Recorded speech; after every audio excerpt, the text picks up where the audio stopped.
ሰላም ጤና ይስጥልን ክብሯትና ክብሯን እንዴት ናችሁ? በያላችሁበት ሰላምታ ድረስ አቤል ኦፊሻል ላይ ትገኛላችሁ። ዛሬ በሚኖረን ቆይታ እጅግ አነጋጋሪ ከሆኑት መካከል ዘቴሌግራፍ በ2025/26 የውድድር ዘመን የእስካሁኑ ቆይታን በተመለከተ አስደናቂ የሚባሉ የዝውውር መስኮቶችን በተመለከተ ምርጥ ፈራሚ የሚሉትን ይፋ አድርጓል። ምናልባት ብዙዎቻችሁ በዚህኛው የዝውውር መስኮት ላይ ከተመለከታቸው ተጫዋቾች መካከል የእነዚህ ተጫዋቾች የዝውውርን ጉዳይ በተመለከተ የተነሳው ሀሳብ ያስማማችኋል ወይ የሚለውን ጉዳይ ሀሳቦቻቸውን ሀሳብ መስጫው ላይ እንድታጋሩኝ እፈልጋለሁ። ነገር ግን ጉዳዩ የኔ ሳይሆን ዘቴሌግራፍ እስካሁን ድረስ ተጫዋቾች ባደረጉት ቆይታ መነሻ ምክንያት የእንግሊዝ ፕሪሚየር ሊግ የውድድር ዓመቱ የእስካሁን ቆይታቸው ድረስ ምርጥ የሚባሉ ፈራሚዎች ናቸው ሲል መልእክቱን ያጋራን ጽሁፍን ተከትሎ ወደ እናንተ ሀሳቦችን እናነሳለን። በጣም 20 ተጫዋቾችን ነው ሊስት አውት ያደረገው። ምናልባት ጥቂቶችን እያነሳን ቆይታን የምናደርግ ነው የሚሆነው።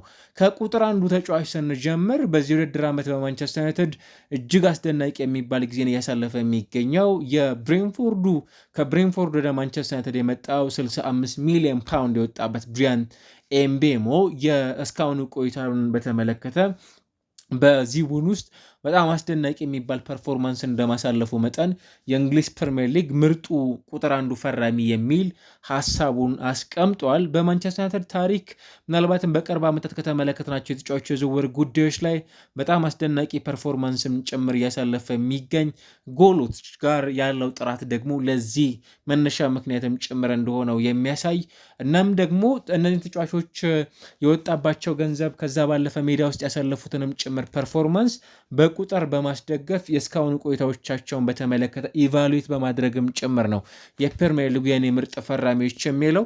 ታዲያ ብሪያን ኤምቤሞን በቁጥር ሲገልጸው በእስካሁን ቆይታዎች ውስጥ እየተመለከትናቸው ከሚገኙ ተጫዋቾች በውድድር ዓመቱ 9 ጎሎችን አስቆጥሯል። ይሄኛው በተመሳሳይ በጣም ጥሩ ጊዜን እንዲያሳልፍም ጭምር የሚያስችለው ተጫዋች ነው። 3ኛ ደረጃ ላይ ያስቀምጠዋል። በዚህ ውድድር ዓመት ከፈረሙ ተጫዋቾች አንጻር 56 ሙከራዎችን አድርጓል። እንግዲህ በእንግሊዝ ፕሪሚየር ሊግ ይሄኛውም ብዙ ሙከራዎችን በማድረግ ሌላው በቁጥር አንድነት የሚያስቀምጠው ተጫዋች ያደርገዋል። ሌላው ደግሞ በጣም አስደናቂ የሚያደርገው በውድድር ዓመቱ 105 ኳሶችን በተጋጣሚ ሳጥን ቦክስ ውስጥ በመንካት ብሪያን ኤምቤሞ የውድድር ዓመቱ ምርጡ ፈራሚ ለመሆኑም ጭምር ምክንያቱን ያነሳል። ከዚህኛው ባሻገር የግብ ዕድሎችን በእንግሊዝ ፕሪሚየር ሊግ በ2025/26 የውድድር ዘመን በመፍጠር እንደ ብሪያን ኤምቤሞ ያለ ተጫዋች የለም ሲል መልእክቱን ያጋራል። እዚሁ ጽሁፍ ላይ 2ኛ ደረጃ ላይ ያስቀምጠዋል። 34 ቢግ ቻንስ ክሬቶችን በማድረግ 2ኛ ደረጃ ላይ መቀመጥ የሚችለው ተጫዋችም ጭምር ሆኖ ይነሳል እና ብዙሃን የእግር ኳስ ተመልካቾችም ጭምር የሚስማሙበት ስለመሆኑ የሚነሳ ሀሳብ ነው።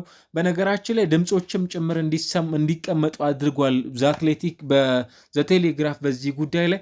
እናም ድምፆች ከተሰጡት ውስጥ 27% የሚሆኑት የእግር ኳስ ተመልካቾች ብሪያን ኤምቤሞ የውድድር ዓመቱ ቁጥር አንድ ፈራሚ መሆኑን የሚያሳይ ከሌሎች ተጫዋቾችም ጭምር በላቀ ቁጥር ደረጃ የሚመራ ሆኖም ጭምር ይቀመጣል። እዚህ ጋር ምናልባትም በተከታይነት ከሱ በመከተል ነገር ግን በዘቴሌግራፍ በኩል 2ኛ ደረጃ ላይ መቀመጥ ያልቻለ ተጫዋች ከብሪያን ኤምቤሞ ቀጥሎ ግን በደጋፊዎች በኩል የተመረጠው ደግሞ ማርቲን ዙቤሜንዲ ያደርገዋል። 2ኛ ደረጃ ላይ መቀመጥ የቻለው ተጫዋች ብዙዎችን ግራ የሚያጋባ ይመስለኛል። አይዶን ነው ከወጣበት ገንዘብ አንጻር በቡድን ውስጥ ከነበረው ተጽዕኖ አንጻር ብዙ ያስማማል። በኤምሬትስ በአርሰናል ቡድን ውስጥ ቆይታ የነበረው ከዛ ባለፈ ዊዛውት ኤኒ ዲፊት የጀርመን ቡንደስሊጋ ማሳካት የቻለ ቡድን ውስጥ የነበረው ግራኒት ዣካን ነው 2ኛ ደረጃ ላይ የሚያስቀምጠው እና ደግሞ እድሜው በጣም በገፋበት ሰዓት ነው ወደ ፕሪሚየር ሊግ የመጣው 30 ዓመቱ ላይ ሆኖ ወደ ሰንደርላንድ ከመጣ በኋላ አንድ በጣም አስደናቂ የነበረው ከቢቢሲ ጋር በነበረው ቆይታ 22 ደቂቃዎችን ብቻ ፈጅተውበት እንደነበረም ጭምር ያነሳል። በዛ ቆይታው ተጫዋች ወደ እንግሊዝ ፕሪሚየር ሊግ ለመምጣትም ጭምር የወሰነው ውሳኔ እንደነበር ይታወቃልና የባየር ሌቨርኩሰን ብሎም የአርሰናል ቆይታዎቹ ብዙ ልምድ እንዳካበተም ጭምር የሚታወቅ እንደሆነ ማንሳት እንችላለን። በብሔራዊ ቡድንም ጭምር በነበረው ቆይታ በጣም አስደናቂ የሚባል ተጫዋች መሆኑን አስመልክቶናል። ለዝውውር የወጣበት ገንዘብ ደግሞ በጣም ጥቂት ነው። የምር ለመናገር 13 ሚሊዮን ፓውንድ ብቻ ነበር በገንዘብ ደረጃ የወጣበትና በቁጥሮችም ጭምር ሲለካ ተጫዋቹ በውድድር ዓመቱ 1176 የሚጠጉ ኳሶችን በማቀበል በደረጃ ቁጥር 1 መቀመጥ የሚችል ተጫዋችም ጭምር ያደርገዋል በሰንደርላንድ ቤት ውስጥ ከሚገኙ ተጫዋቾች። ከዛ ባለፈ የቻንስ ክሬት በማድረግ በተለይም ከቆሙ ኳሶች ደግሞ 11 ከየትኛውም ተጫዋችም ጭምር የላቀ የብሬንፎርድ ተጫዋች ያደርገዋል። እንዲሁ ደግሞ 5 ለግብ የሚሆኑ ኳሶችን አመቻችቶ በማቀበል በአጠቃላይ በቡድን ውስጥ ሌላ ጥሩ የሚባል ስታቲስቲክስም ጭምር አስመዝግቧል። 25 የግብ ዕድሎችን ጭምር ደግሞ በአጠቃላይ በመፍጠር ሁለተኛ ደረጃ ላይ መቀመጥ ከሚችሉ የዚህ ውድድር ዓመት በጣም ጥሩ ፈራሚዎች መካከልም ጭምር ከፊት የሚቀመጠው እንዲሆን አስችሎታል። ይሄኛው ላይ በግሌ እኔ በፍጹም አልስማማበትም። አይዶን ነው በምን አይነት መስፈርት ይህንን ተጫዋች እዚህ ቦታ ላይ እንዳስቀመጡት ብዙ ምስማማበት አይደለም። ምናልባትም ወደፊት ማርኬት ቫሊዎቻቸውን ታሳቢ በማድረግ ከሆነ ኦፍኮርስ ልስማማ እችላለሁ። አንለስ ግን በዝውውሩ ሂደቱ ላይ ከነበራቸው ቆይታ አንጻር በጣም በአጭር ጊዜ ውስጥ ይህንን ተጫዋች እዚህ ቦታ ያመጡበት ምክንያት ብዙም የሚያግባባኝ አይደለም። እንግሊዛዊው የሴንተር ባክ ተጫዋች የሆነው ማርክ ጉይ ነው ሶስተኛ ደረጃ ላይ ማስቀመጥ የቻለው። ምናልባት ገና ለሚቀጥሉት በጣም የአጭር ጊዜ 6 ወራት ኮንትራቶች ሲቀር ነው ተጫዋች ወደ ቡድኑ የመጣው። ኦፍኮርስ በነፃ የዝውውር መስኮት ክለቡን መልቀቅ የሚችልበት እድል ነበረ። ይህንን ታሳቢ ያደረገ ከሆነ ትክክል ነው። ክሪስታል ፓላስ ለዚህ ተጫዋች ገና አንድ 25 ዓመቱ ተጫዋች እንደመሆኑ ምናልባትም በተከላካዮች ደረጃ ኮንትራት ቢኖረው ኖሮ ሪከርድ ሊወጣበት የሚችል ተጫዋች እንደመሆኑ መጠን የወጣበት ገንዘብ ምንም ከመሆኑ አንጻር ኦፍኮርስ በጣም ትልቅ ታለንትን ነው ማንቸስተር ሲቲ ያሳካው። እንደነ ፓሪስ ሰን ዠርመን፣ ባርሴሎና፣ ቼልሲ፣ ባየር ሚዩኒክ እንዲሁም ደግሞ ሪያል ማድሪድም ጭምር የሚፈልጉት አይነት ተጫዋች ሊቨርፑልን ሳንዘነጋ እና የእነዚህ ክለቦች ይህንን ተጫዋች መፈለግ ዋጋው ላይ ያለውን ተፈላጊነት በደንብ ልናነሳው እንችላለን። ነገር ግን እስካሁን ድረስ ካደረጋቸው ተጽዕኖ በፕሪሚየር ሊጉ ምን ታይቶ ነው የሚለው ጉዳይ በግሌ ብዙም የሚያስማማኝ ነው ለማለት እጅግ በጣም እቸገራለሁና በማንቸስተር ሲቲ ቤት ውስጥ የሚቀጥሉት የረጅም ዓመታት የቡድኑ ቁልፍ ተጫዋች ይሆናሉ። ኦፍኮርስ በዚህ ጉዳይ ላይ ብዙ ጥያቄ የምናነሳበት ተጫዋች ነው ብዬ አላስበም። የፕሪሚየር ሊጉ ጥሩ ተጫዋች የመሆን እድል አለው። ምናልባትም ማንቸስተር ሲቲም በዋንጫ ፉክክር እስከ መጨረሻው ድረስ እንዲፎካከር በዛ ቡድን ውስጥ ትልቅ ተጽዕኖ ይፈጥራሉ ጭምር ብዬ ከምጠብቃቸው ተጫዋች መካከል እንደ አንዱ ልናነሳው ይገባል ብዬ አስባለሁ። እንዲህ በሆነበት ሁኔታ ግን ተጫዋቹ በማንቸስተር ሲቲ ቤት ውስጥ በጣም በአጭር ጊዜ እንዴት እንዲህ ሊሆን ቻለ የሚለው ጉዳይ ብዙም የሚያግባባኝ አይደለም። ከሳልፎርድ ጋር በነበረው ጨዋታ ጎል አስቆጥሯል። ከዛ ባለፈ በሲቲ መለያ በጣም ጥቂት የሚባሉ ኦፍኮርስ በፕሪሚየር ሊግ ወደ 2250 ደቂቃዎችን ተጫውተዋል በፓላስም ጭምር እስካሁን ድረስ ከነበሩት ቆይታ። በሲቲ የአጭር ጊዜ ቆይታ ነው ያለው። ነገር ግን ተጫዋቹ አሁን ላይ ወደ 47 ሚሊዮን ፓውንድ የሚጠጋ ማርኬት ቫሊዩ በእርግጥ ከዚህም ጭምር ከፍ ማለት የሚያስችል እድል አለው።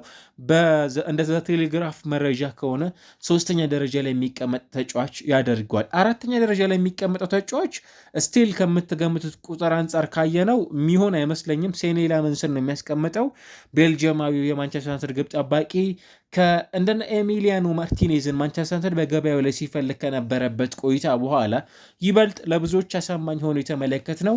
በጣም ጥሩ ታዳጊ፣ ምናልባትም በቅርብ ጊዜያቶች ውስጥ ደግሞ እንደነ ፒተር ሽማይክል፣ ኤድዊን ቫንደርሳረንም ጭምር እያስታወሰ የሚገኝ ከዛ ባለፈ የአልታይ ባይንደርንና የአንድሬ ኦናንንም ጭምር ደግሞ ያስረሳ የሚቀጥሉት ረጅም ዓመታት የማንቸስተር ዩናይትድ እንዲሁም የእንግሊዝ ፕሪሚየር ሊግ የግብ ጠባቂዎችን ሚና በተሻለ መልኩ ደግሞ የመግለጽ እድል አላቸውም ጭምር ተብለው ከሚጠበቁ ግብ ጠባቂዎች መካከል አንዱ ነው። በዚህ ውድድር ዓመት በባርት ቨብሩገን ብቻ ነው 5.64 ጎል መሆን የነበረባቸውን ኳሶች በማዳን የሚበለጠው። አለም ጆርዳን ፒክፎርድም እንዲሁ 5.61።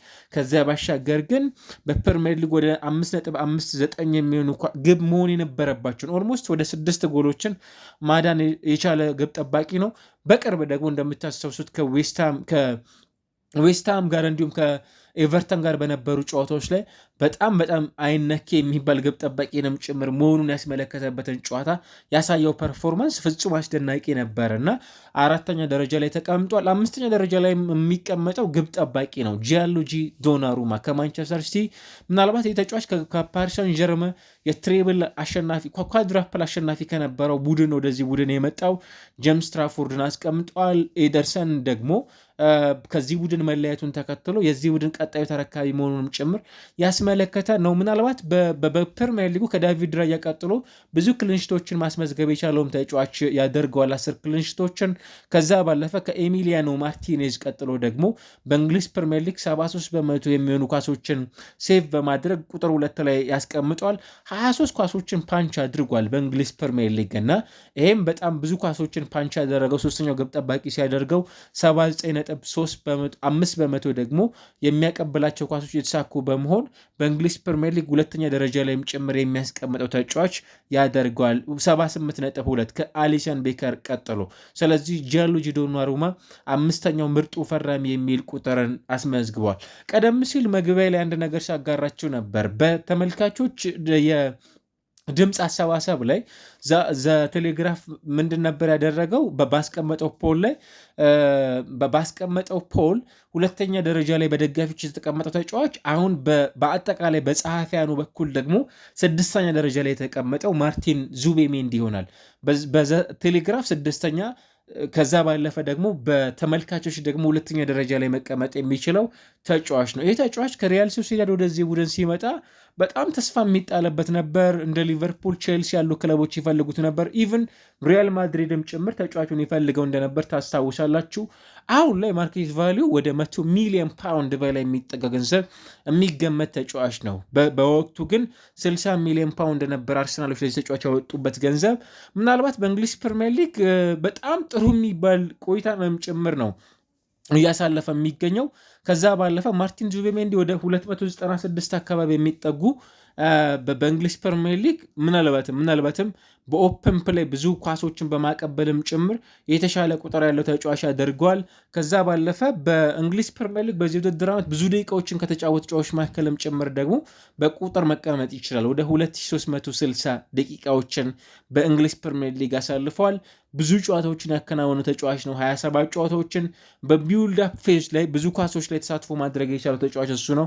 63 አጋጣሚዎች ላይ በእንዲህ አይነት መልኩ መሳተፍ የቻለ ተጫዋችም ጭምር ያደርገዋል። በጣም ብሪሊያንት የሆኑ ደግሞ ሮኬት የሚባሉ በጣም ታይት በሆኑ እናን ደግሞ ተጋጣሚዎች በጣም ጥቅጥቅ ብለው ወደ ራሳቸው ሳጥን ላይ ተጠግተው በሚጫወቱበት ወቅት ላይ ጎሎችን ማስቆጠር የሚችል አይነት ተጫዋች መሆኑንም ጭምር ደግሞ የተመለከትነው አይነት ተጫዋች መሆኑን እናስታውሳለን እና እንደነ ኖቲንጋም ፎረስት ከዚያ ባለፈ እንደነ ሰንደርላንድ አይነት ቡድኖችን በገጠሙባቸው ጨዋታዎች ላይ እንዲህ በደንብ የምናስታውሰው ተጫዋች መሆኑን ተመልክተናል። 8ኛ ደረጃ ላይ የሚቀመጠው ዦ ፔድሮ ነው። ይህ ተጫዋች በዚህ ውድድር ዓመት በጣም አስደናቂ የሚባል ዝውውርን ቼልሲ ከፈጸመባቸው ውስጥ አንዱ ነው።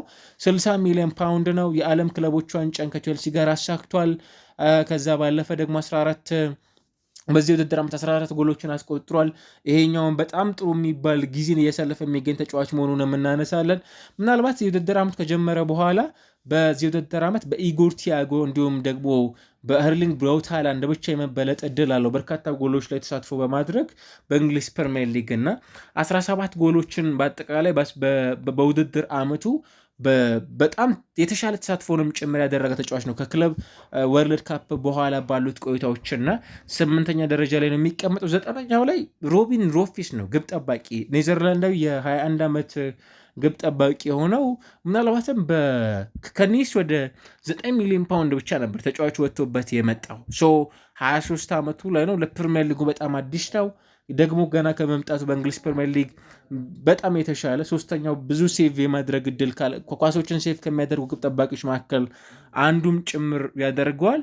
9ኛ ደረጃ ላይ የሚቀመጥ ነው። 10ኛው ጆርዳን ሄንደርሰን የእንግሊዝ ፕሪሚየር ሊግ በደንብ ጠንቅቆ የሚያውቅ በሊቨርፑል ቤት ውስጥ በጣም ልምድ ከነበራቸው የአማካይ ስፍራ ተጫዋቾች መካከል አንዱ ወደ ሳውዲ አረቢያ ያቀና ኋላ ላይ ያልተሳካ ጊዜን አሳልፈው ወደ አያክስ አምስተርዳም ተመልሶ ወደ እንግሊዝ ፕሪሚየር ሊግ ተመልሶ መጥቶ በብሬንፎርድ እየተጫወተ የሚገኝ ተጫዋችም ጭምር ያደርገዋል። ጆርዳን ፒክፎርድ በእንግሊዝ ፕሪሚየር ሊግ ምርጡ 10ኛው ፈራሚም ጭምር ያደርገዋል ማለት ነው። በቡድኑ ከናታን ኮሊንስ ቀጥሎ ብዙ ኳሶችን በ90 ደቂቃዎች ውስጥ የሚያቀብለው ተጫዋች እሱ ነው፣ 53 ኳሶችን። ከዛ ባለፈ በእንግሊዝ ፕሪሚየር ሊግ ደግሞ በውድድር ዓመቱ ብዙ አሲስቶችን ማድረግ የቻለው ተጫዋችም ጭምር ያደርገዋል። ከቫይታን ያኔልት በኋላ በስብስብ ውስጥ ከሚገኙ ተጫዋቾች 3 ኳሶችን አድርጓል። ሌሎቹን ግን በቁጥር ብቻ ልንገራችሁ። 11ኛ ደረጃ ላይ ራያን ቼርኪ፣ 12ኛው ላይ ዶሚኒክ ካልቨርት ሌዊን፣ 13ኛው ላይ ኤሊ ጁኒየር ክሩፒ፣ 14ኛ ደረጃ ላይ ኤስቴቫው፣ 15ኛ ደረጃ ላይ አንቶኒ ስታች፣ 16ኛ ደረጃ ላይ ኤል ሃጂ ማሊክ ዲዩፍ፣ 17ኛ ላይ ማሊክ ቲያው፣ 18 ዳንጎታራ፣ 19 ኬረን ደውስበሪ ሃል፣ 20ኛው ደረጃ ላይ ራያን በእንግሊዝ ፕሪሚየር ሊግ በዚህ ውድድር ዓመት ምርጥ ፈራሚዎቼ ብሎ ዘቴሌግራፍ ያስነበበን ጽሁፍ ነው። የእናንተስ እነማን ናቸው? ልታጋሩኝ ትችላላችሁ።